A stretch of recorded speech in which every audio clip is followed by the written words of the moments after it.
Hey there, survivors. Thanks for tuning in to tonight's episode. If you're new here, please consider subscribing. It really helps me keep these stories coming.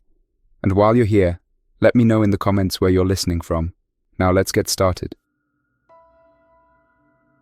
It's just past 8:30 when dispatch sends me a simple call. Routine stuff. Stranded sedan on the westbound side of I-10 near mile marker 121. This stretch of freeway west of Phoenix is usually quiet after sunset. Nothing but blacktop cutting through desert scrub and shadowed hills in the distance. I roll out onto the road, my headlights slicing through the dusk. Typical night. Simple job. Should have been anyway. It takes about 15 minutes before I spot the car. Hazards blinking erratically. A dull silver sedan leaning oddly toward the passenger side. Tire blowout probably. Steam curls slowly from beneath the hood, illuminated by the blinking amber lights. As I slow and steer my rig onto the shoulder behind it, the beams catch something glinting from the pavement. Broken glass scattered in odd patterns. I grip the wheel a bit tighter, slowing cautiously to a stop. I slip on my reflective vest and step down onto the gritty asphalt. Something about the way the sedan sits, silent and crooked, puts me on edge. I keep the tow truck's headlights on, bathing the stalled car in a wash of pale illumination. "Ma'am, tow service," I call gently, trying not to startle whoever's inside. No response. A single glance through the rear window shows a woman slumped against the steering wheel, unmoving. The longer I look, the stranger the angle of her neck appears. A tinge of deep unease blooms in my gut. Quietly, I move around to the driver's window, flashlight in hand. The beam strikes the window, lighting the interior. Her hair is plastered over the wheel, face turned slightly away. Blood, dark and thick, mats the side of her head. It pools in shallow spots on her blouse and stains the steering column. My mind races through possibilities. Accident, head trauma, medical emergency, but the car shows no signs of an impact. I instinctively reach for my radio to call dispatch for backup, but the line crackles strangely. Static, broken chatter, no clear connection. I pull out my cell phone instead. A single bar flickers hesitantly, then disappears. "No service," flashes briefly across the screen. That's never happened out here before. Not in this spot. Movement inside the car jerks my attention sharply back. There's someone else in there. Someone previously hidden behind the seats. The passenger door is ajar, barely noticeable. Opened maybe half an inch. A man, young and thin, slowly sits up in the back seat. His eyes are glazed, staring at something far beyond the windshield. Something deep in my bones screams wrong. His head slowly tilts, as if he's listening to a distant sound. My feet begin stepping back on their own, moving carefully, quietly toward my truck. I try to keep my voice steady. "Hey buddy, are you hurt? What's..." He moves. No hesitation. His body propels itself forward violently over the seats, clawing blindly toward the window. He strikes the glass so fiercely that a spider web of cracks splinters outward. The woman jerks, her arms twitching weakly, as if trying too late to protect herself from a threat she never saw. I nearly trip over my own boots as I backpedal toward the tow truck. The man snarls, a raw, broken sound that no human throat should make. He's already crawling out through the passenger door, moving awkwardly, limbs jerking like a puppet yanked by tangled strings. Adrenaline surges, erasing any thought but escape. I scramble back into the cab, slam the door shut, and lock it just as the man hits the side of my rig. He pounds at the metal with fists and fingernails, his movements spastic, almost convulsive. I jam the truck into reverse, skidding backward onto the highway, then spin it around and gun it westward. For half a mile I just drive, heart hammering, lights illuminating nothing but empty lanes. I let out a slow, shuddering breath. I reach for the radio, trying dispatch again. Nothing. Only static and the faint mechanical tone of an emergency broadcast cutting through. Remain, vehicle, await assistance. Infected persons reported. Stay inside. Infected persons? I fumble for my phone with one hand while steering with the other, thumbing in 911 automatically. The screen flickers. One bar, maybe two. It takes longer than usual to connect, and the moment it does, the line crackles with distortion. I hear a garbled voice, words breaking apart in static. "Hold please. Emergency volume high. Stay on the line." It cuts out. I try again, this time getting a robotic prompt. "All operators are currently assisting others. Please remain in place and await instructions." The line drops again before I can say a word. I try once more, cursing under my breath, forcing the call through even as the truck shudders slightly with every bump. Finally, someone picks up. A dispatcher, her voice strained, background noise chaotic. "Repeat, do not leave your vehicle. Remain calm. Emergency services are delayed. Stay in place until contacted. There are..." The call distorts again, cutting through her words like tearing metal. "Multiple reports of erratic behavior. Law enforcement is aware. Stay in vehicle. Help is coming." The call drops completely. When I look back down at the screen, there's no signal. Just a red call failed message and a flickering signal icon. I lower the phone slowly, hand still tight around the wheel. Whatever's happening, it's bigger than a single roadside emergency. The system's overloaded. Calls aren't going through. The dispatcher sounded overwhelmed. The highway ahead is dark and empty, but I'm no longer sure help is anywhere behind me. Before I can process that, the engine coughs hard, sputtering. The dash lights flicker chaotically. Oil pressure, battery, everything flashing at once. In seconds, the engine dies entirely, leaving only momentum to carry me forward until the tow truck rolls gently to a stop in total silence. The headlights dim, fade, and vanish completely. All around, darkness closes in swiftly, only the pale glow of the rising moon illuminating the freeway. I flick switches, twist keys, desperate to restart, but nothing responds. The truck feels lifeless beneath me. I sit still for a moment, listening. The freeway is utterly quiet. No distant engines, no traffic hum. The vastness of the desert presses in from both sides, silent and watching. Minutes tick by. I realize staying put is a slow death sentence. I grab my flashlight and a heavy pry bar from under the seat and step back out into the cool desert air. Ahead, distant clusters of headlights flicker strangely, scattered across the freeway. I begin walking carefully forward, flashlight beams sweeping steadily. Cars litter the freeway in unnatural positions. Some angled sharply, others stopped mid-lane. Doors open wide, no sign of occupants. A pickup truck lies overturned in the ditch, wheels still spinning slowly. An SUV crashed headlong into a minivan, both front ends mangled. Still no voices, no sounds of injury or panic, just a deepening sense of abandonment. Near an abandoned station wagon, I pause. Child's toys are scattered across the back seat. A stuffed bear, stained with something dark. The seatbelt hangs limply, torn, as if cut roughly with something sharp.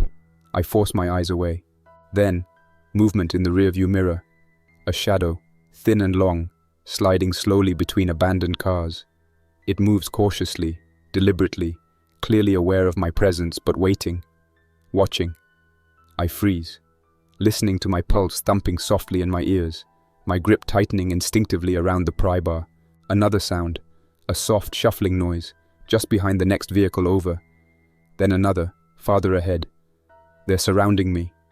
Whatever they are, they're spreading out, encircling the area. Slowly, deliberately, I back away toward my stalled tow truck.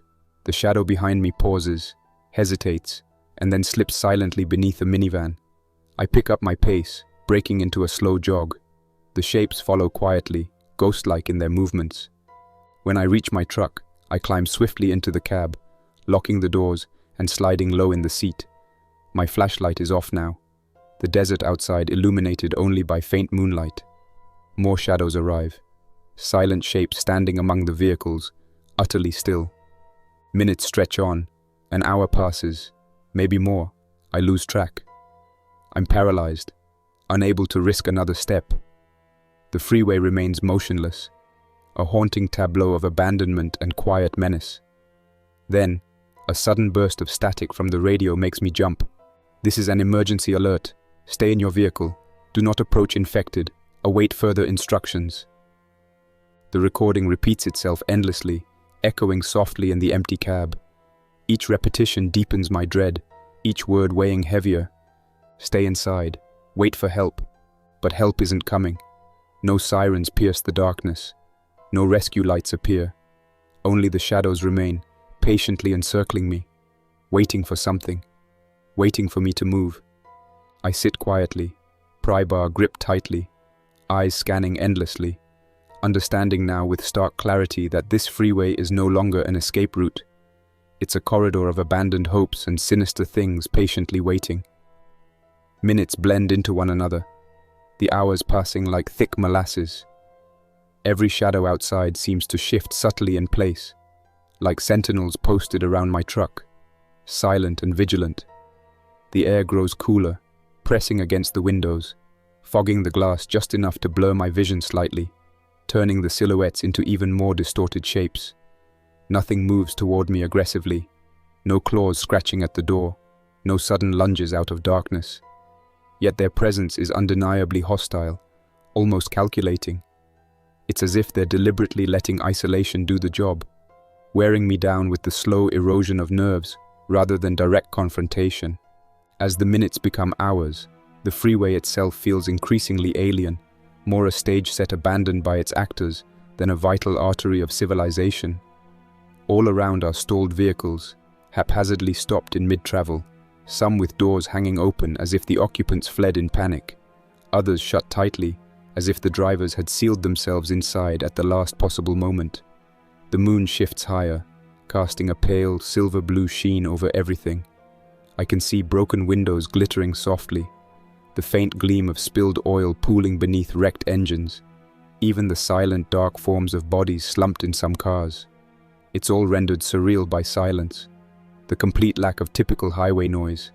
No distant engines, no hum of traffic, no sirens piercing the night. Instead, a profound emptiness hangs over the landscape, as though the world beyond this stretch of road has simply ceased to exist. My thoughts churn endlessly, considering my limited options. There's no communication with dispatch or emergency services. My cell phone periodically flickers with hope. One bar, sometimes two, but every call attempt fails. The radio continues its endless looping message, the words now drained of reassurance, sounding more like hollow promises whispered to a doomed soul.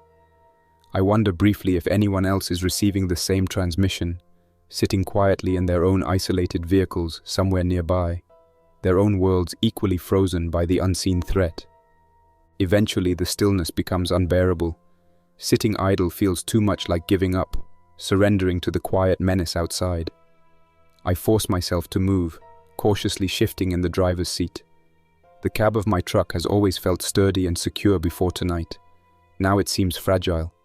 Its heavy doors and thick glass windows no more than a thin membrane between me and whatever awaits outside. I lean forward slowly, peering carefully out the side window, eyes tracing every faint shadow.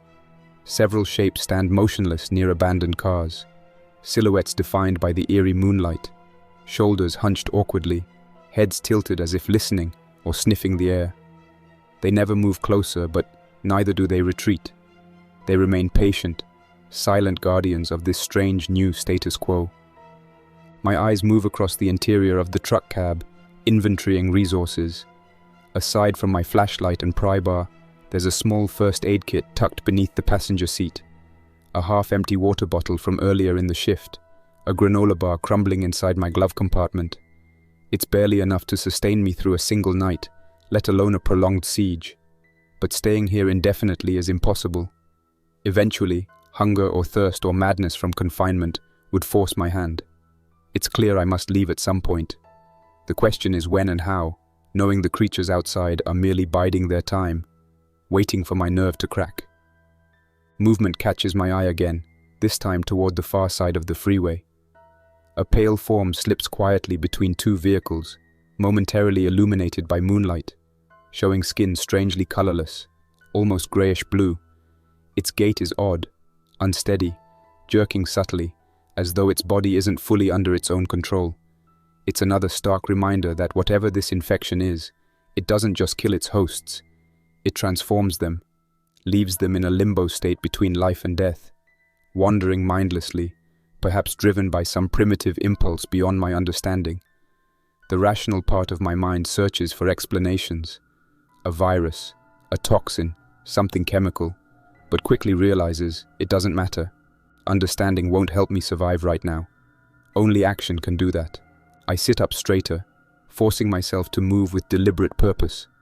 First, I gather my meager resources, flashlight tucked securely into my pocket, water and granola bar placed carefully into my jacket, first aid kit tucked beneath one arm. I keep the pry bar gripped tightly in my right hand, knowing it's both tool and defense.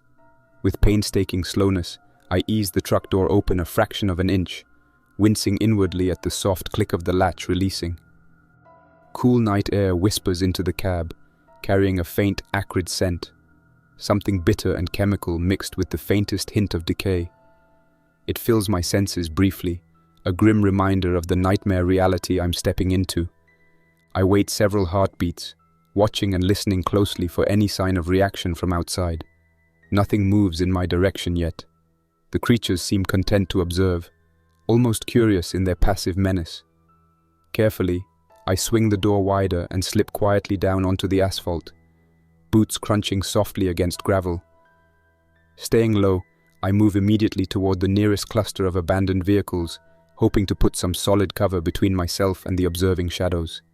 The pry bar feels reassuringly heavy in my grip, the only reliable companion I have left. My plan, such as it is, forms rapidly in my head. Half a mile ahead is an exit ramp marked by dim, reflective signs, pointing vaguely toward gas stations and rest stops, places potentially stocked with food, water, maybe even people. But a half mile is an eternity in these conditions, especially surrounded by unknown threats. Every abandoned car, every darkened shadow, could hide another silent enemy. Yet staying here means certain doom, so moving forward becomes my only rational choice. With each careful step forward, I move from vehicle to vehicle, scanning each carefully before passing, wary of traps or hidden surprises. Inside one car, I see movement in the driver's seat, a figure slumped awkwardly, head bobbing as if struggling to lift itself.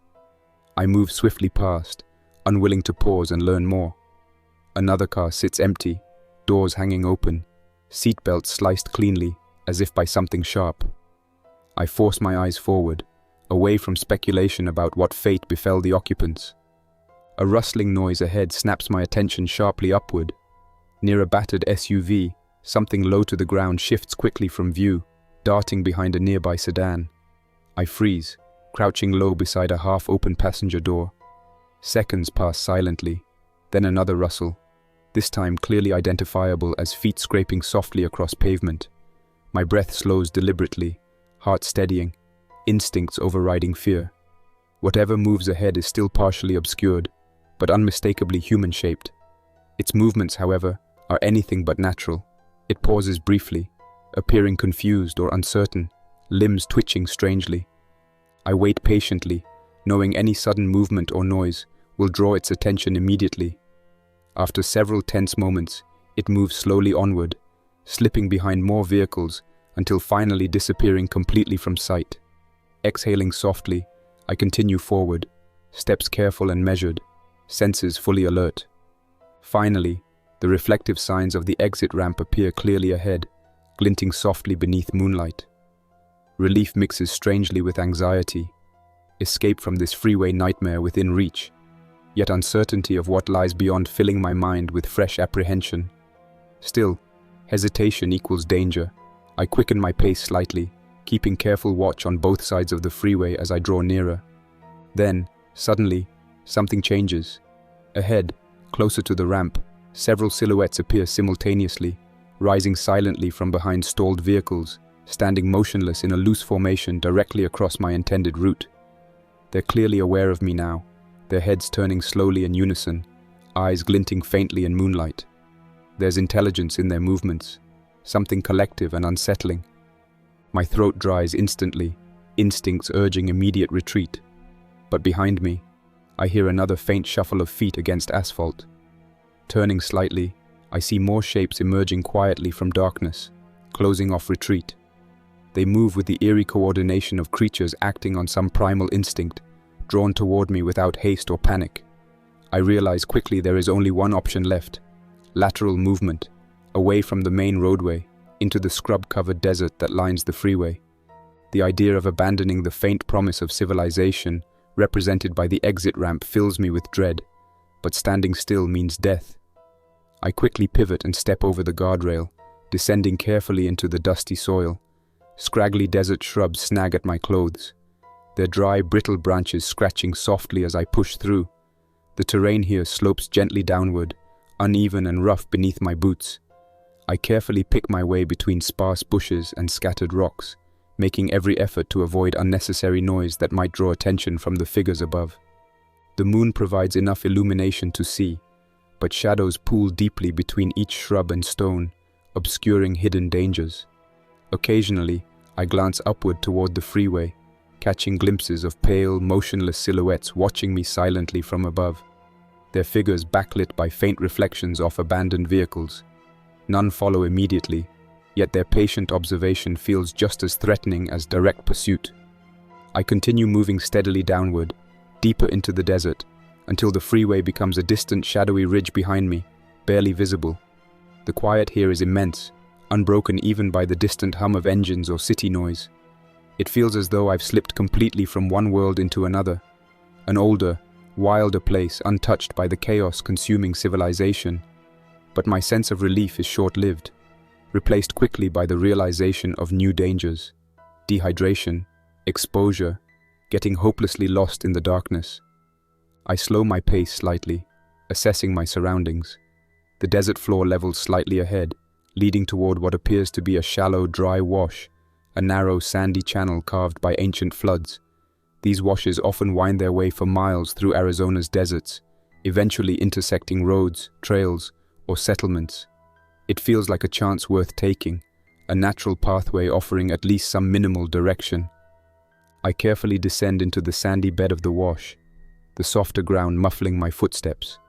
The walls of the channel rise gently on either side, providing some sense of concealment from the open desert. As I move forward, a cooler breeze occasionally whispers through, rustling dry grasses and rattling the brittle branches above my head. Each rustle sends small jolts through me, nerves worn thin by the relentless tension of the past hours. After walking perhaps 15 minutes, I notice something troubling. Distant sounds trailing me along the edges of the wash. Soft shuffling, occasional dislodged pebbles tumbling down the embankment. At first, I dismiss it as paranoia. My own footsteps echoed strangely by the landscape. But when I stop moving, the sounds continue momentarily before abruptly ceasing. I wait motionless in the wash, listening intently, eyes straining to pierce shadows pooling at the top of the banks. They've followed me. Somehow, despite my careful retreat into the desert, they've tracked my path and remain just out of sight, watching, matching my pace. A chill settles heavily over me, understanding now with grim clarity the nature of their pursuit. Not mindless wandering, but purposeful stalking, patient and calculated. It feels as though they've marked me for some unknown fate, herding me carefully toward a destination I cannot see. Forced onward, I quicken my pace slightly, knowing I can't let them close in completely. The wash grows narrower ahead, walls rising higher, forming a tighter channel with fewer escape routes. Anxiety twists deep inside me. This passage could easily become a trap if I don't find a way out soon. Just ahead, a faint branching path splits from the main wash, barely noticeable among tangled shrubs and scattered boulders. I hesitate only briefly before taking it, hoping to confuse my pursuers or at least slow their advance. The side passage is narrow, choked with vegetation, forcing me to duck low beneath overhanging branches. The prickly thorns scrape softly against my jacket and skin, snagging and pulling insistently. Progress is slow and frustrating, the confined space limiting my visibility and maneuverability. Still, I push onward, desperate to shake off the relentless shadows trailing behind. After several tense minutes, the dense foliage suddenly opens into a small, secluded clearing, a hollow tucked away between larger rock formations. At its center sits a weathered structure, barely more than a shack built from faded wooden planks and rusting corrugated metal roofing. It's clearly abandoned, perhaps a remnant from old ranching days or mining operations long forgotten, yet even this crumbling shelter feels like a haven after hours of exposure and constant threat. I approach cautiously, examining the structure closely. The walls are cracked and warped from years beneath the desert sun, but still mostly intact. A single doorway stands open, swinging slightly in the breeze, creaking softly on rusted hinges. Inside, shadows pool deeply, obscuring the interior completely. Yet entering feels safer than remaining outside in the open, especially with my unseen pursuers still lurking nearby. Gripping the pry bar firmly, I step quietly through the doorway, senses alert for any signs of hidden danger. The interior smells strongly of dry wood, dust, and decay, the air thick with years of accumulated silence. Faded furnishings litter the small space. A splintered table, overturned chairs, a collapsed bed frame rusting quietly in the corner. Everything appears untouched for decades, offering little in terms of useful supplies or weapons. I carefully close the door behind me, securing it as best I can with debris from the interior, wedging boards beneath the handle to provide at least minimal resistance. The small shack offers meager protection, but even a thin wooden wall feels reassuring after hours spent utterly exposed. I settle quietly near a gap in the wall, peering cautiously through weathered planks, eyes scanning the clearing for movement. Minutes pass in tense silence before faint shapes become visible at the edge of my limited view. They're difficult to discern clearly, silhouettes shifting subtly beneath moonlight filtering through sparse vegetation. Yet their movements are unmistakable. Figures pacing slowly around the perimeter of the clearing, examining the area methodically, heads tilted curiously. They're patient hunters, unwilling to rush forward blindly, instead assessing their quarry carefully before committing fully. I remain motionless inside the shack, breathing shallowly to minimize noise. My hand tightens reflexively around the pry bar, readying myself for any sudden breach of the fragile shelter. Time slows unbearably, each minute stretching endlessly as I watch the shadowy forms circle slowly, occasionally pausing to examine the shack from different angles. Their patience is chilling, their behavior far too deliberate for mere mindless hunger. Gradually, exhaustion begins to weigh heavily on me, fatigue from hours of constant vigilance and relentless movement draining my reserves. My eyelids grow heavy, my grip loosening slightly despite desperate attempts to remain alert. I force myself upright, shifting carefully to keep blood flowing, staving off sleep. Falling unconscious now would mean certain doom, defenseless against whatever waits patiently outside. Yet despite my efforts, weariness steadily overwhelms my defenses. Minutes blur indistinctly, reality shifting gradually into dreamlike fragments. Shapes outside become less distinct, their movements less menacing, merging slowly into abstract forms dancing across my vision. Soon, even fear fades into numb acceptance, consciousness slipping inexorably toward darkness.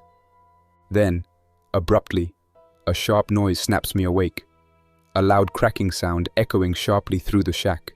My eyes snap open instantly, adrenaline surging through exhausted muscles, banishing fatigue. The door, blocked haphazardly with debris, strains inward beneath steady pressure, boards creaking ominously. I scramble quickly to my feet, gripping the pry bar defensively, eyes locked onto the slowly yielding door. Something outside pushes methodically against it, steadily forcing its way inward, determined and relentless. Each cracking board feels like a ticking clock, measuring seconds until inevitable confrontation. Inside this tiny shelter, alone and cornered, escape routes non-existent, my mind struggles desperately for solutions. Survival seems increasingly unlikely, odds stacked cruelly against me. Yet instinct still demands resistance, stubborn refusal to accept defeat without struggle. As the door bows inward dangerously, I ready myself grimly for whatever comes next. My hand clenches the pry bar firmly, knuckles whitening under the strain, muscles tensed and ready to lash out at the first sign of movement.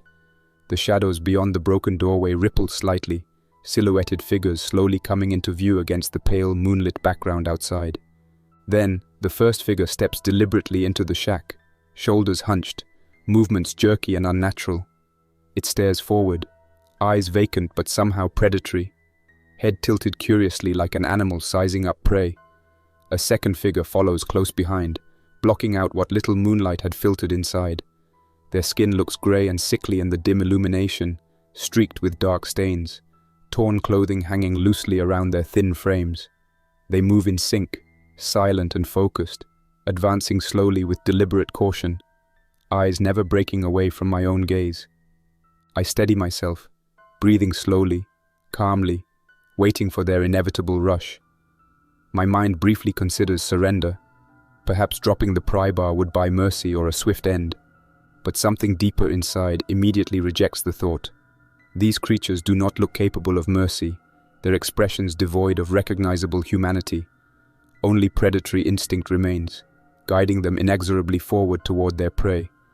They pause again, just out of arm's reach, assessing the cramped space inside the shack, their heads turning slowly side to side.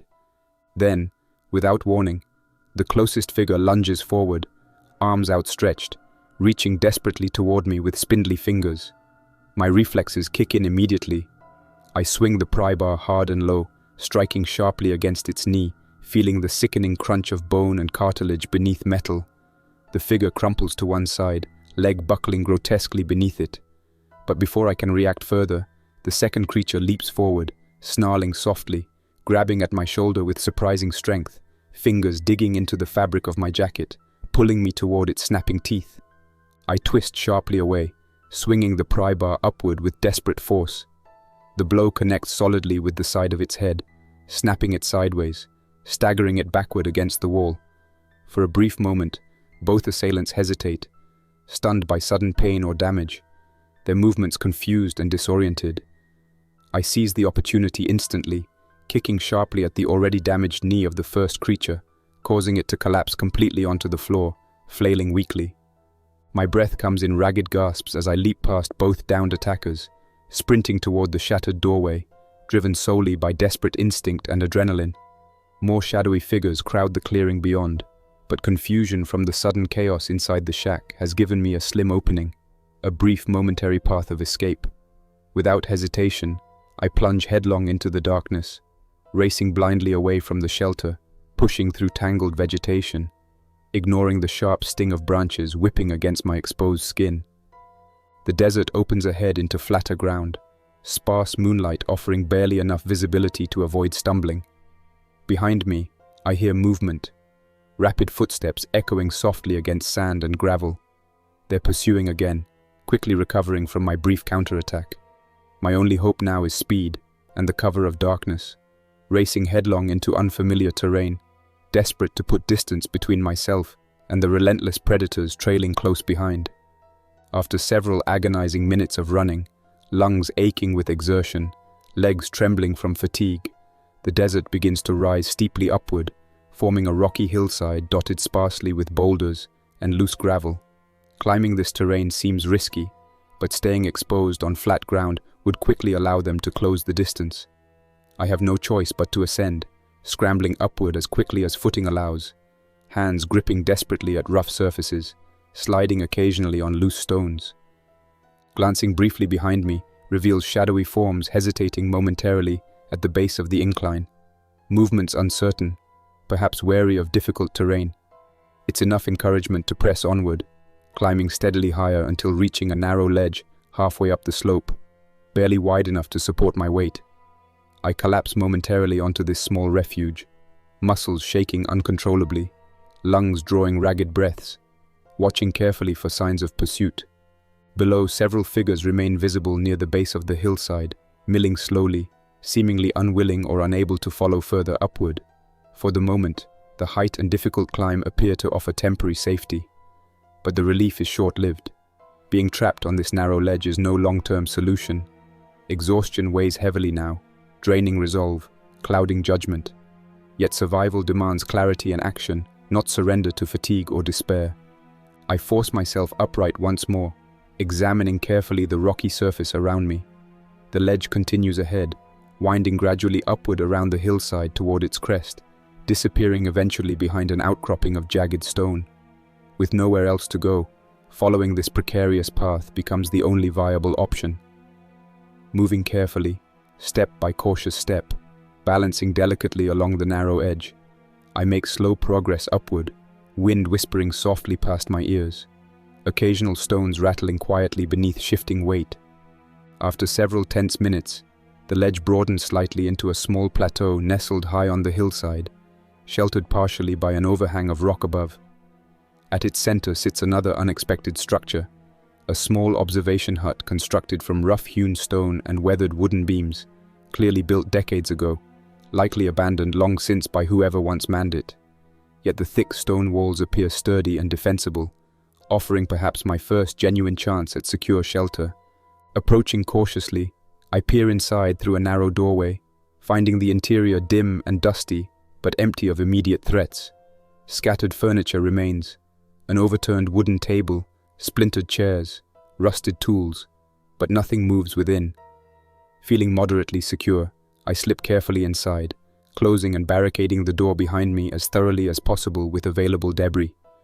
The hut feels blessedly solid after the frantic chaos of the past hours, offering a sense of temporary sanctuary despite its cramped interior. Yet I remain wary, knowing safety remains tenuous at best, likely temporary. Carefully, I examine the space around me, assessing available resources. A battered wooden crate tucked against one wall contains a rusting lantern and a handful of candles, along with matches stored in a tin. Lighting one candle briefly casts flickering shadows across rough walls, confirming the interior secure, at least momentarily. I settle carefully onto the floor, muscles slowly relaxing from constant tension, breathing evening out slightly in the relative calm. For the first time since this ordeal began, there's a brief chance to reflect, to consider carefully the implications of everything witnessed tonight. Clearly, some form of outbreak or infection has spread rapidly, overtaking unsuspecting people, transforming them into predatory creatures driven solely by instinctual aggression. Yet the cause or exact nature of this threat remains unclear. Viral contagion, biochemical toxin, something entirely unknown. Speculation offers little comfort, however. Practical realities dominate immediate thought. Finding sustenance, securing shelter, establishing communication with other survivors if possible. Remaining isolated indefinitely feels unsustainable. Eventually, supplies would dwindle, resources exhaust themselves. But venturing out blindly again without direction or support risks immediate danger.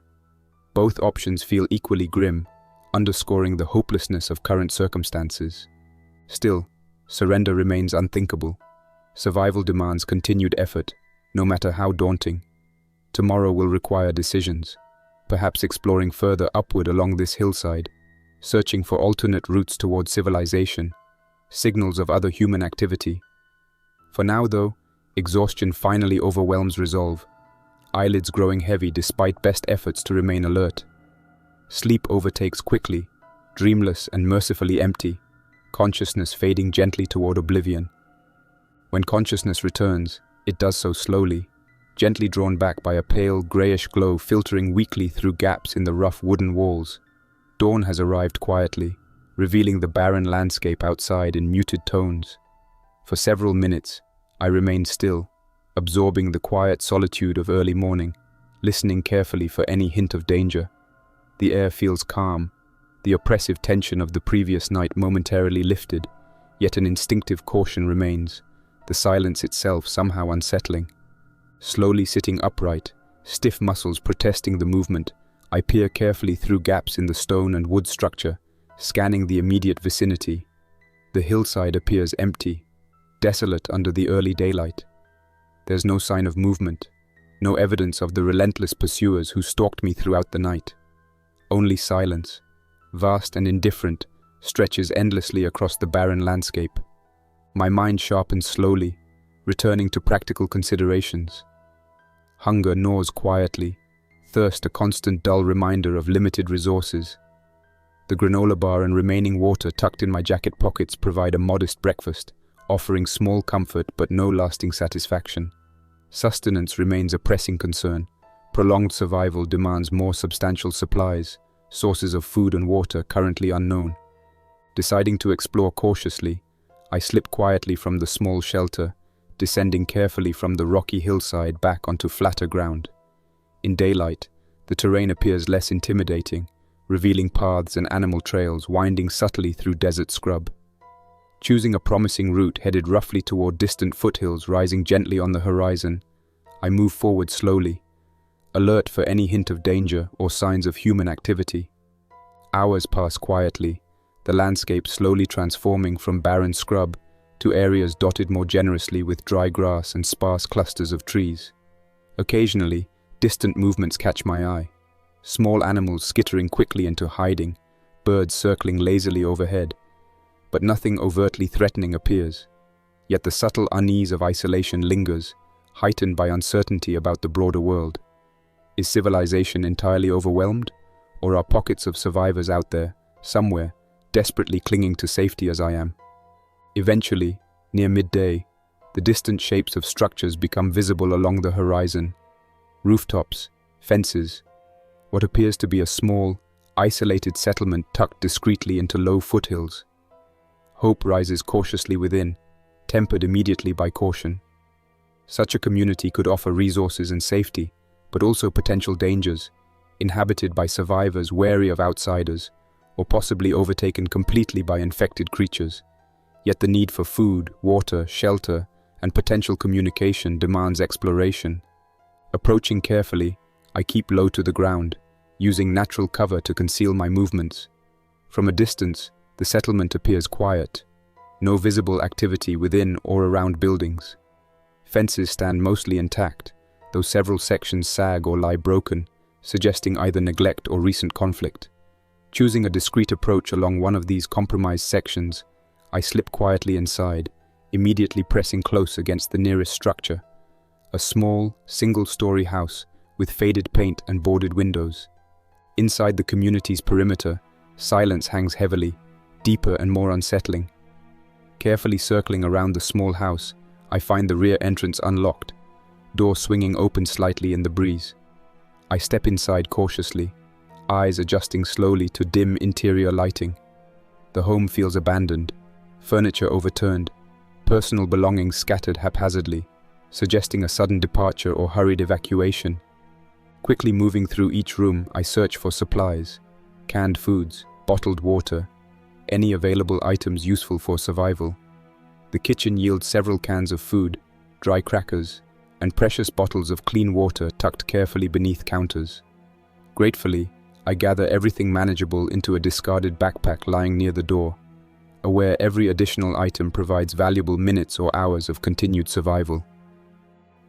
Emerging back outside, I pause momentarily to consider my surroundings. Other houses stand silently nearby, promising additional resources if time allows exploration. Yet lingering too long risks discovery, by infected wandering nearby or other survivors potentially less than welcoming. Deciding quickly, I choose a second structure slightly larger, possibly once serving as a communal building or meeting hall. Approaching cautiously, I slip quietly inside, immediately noticing faint noises deeper within, soft shuffling sounds, indistinct movements. Instantly alert, I grip my pry bar firmly, slowly inching forward to investigate cautiously.